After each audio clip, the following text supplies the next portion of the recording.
یہاں آپ کو اپڈیٹ کریں خبر معروف اور سینئر صحافی ارشد شریف کے قتل کے حوالے سے ہے۔ کینیا پولیس نے صحافی ارشد شریف کو گولی مارنے کا اعتراف کر لیا۔ پولیس کے مطابق ارشد شریف شناخت میں غلطی کی وجہ سے پولیس فائرنگ کا نشانہ بنے۔ پولیس کے مطابق صحافی کے سر میں گولی لگی جس کے باعث وہ موقع پر ہی جاں بحق ہو گئے، جبکہ ان کے ڈرائیور کو زخمی حالت میں ہسپتال منتقل کر دیا گیا۔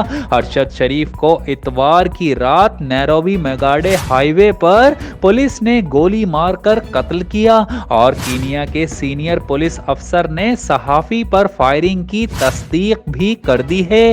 وفاقی وزیر اطلاعات مریم اورنگزیب کا کہنا ہے کہ پاکستانی سفیر نے مرحوم ارشد شریف کی شناخت کر لی ہے، جس کے بعد اب میت کی واپسی کے لیے قانونی عمل شروع کر دیا گیا ہے، جبکہ دوسری جانب ISPR نے بھی سینئر صحافی کی موت پر گہرے دکھ کا اظہار کیا ہے، جبکہ عمران خان کا کہنا ہے کہ ارشد شریف نے اپنی جان دے کر سچ بولنے کی قیمت ادا کی ہے۔ سابق وزیر اعظم عمران خان کا کہنا ہے کہ ارشد شریف کو ملک چھوڑ کر بیرون ملک روپ پوش ہونا پڑا، پوری قوم ان کی وفات پر سوگوار ہے۔ ٹویٹر پر جاری بیان میں عمران خان نے کہا کہ ارشد شریف کے بے ایمانہ قتل پر صدمہ ہوا، انہوں نے اپنی جان دے کر سچ بولنے کی قیمت ادا کی ہے۔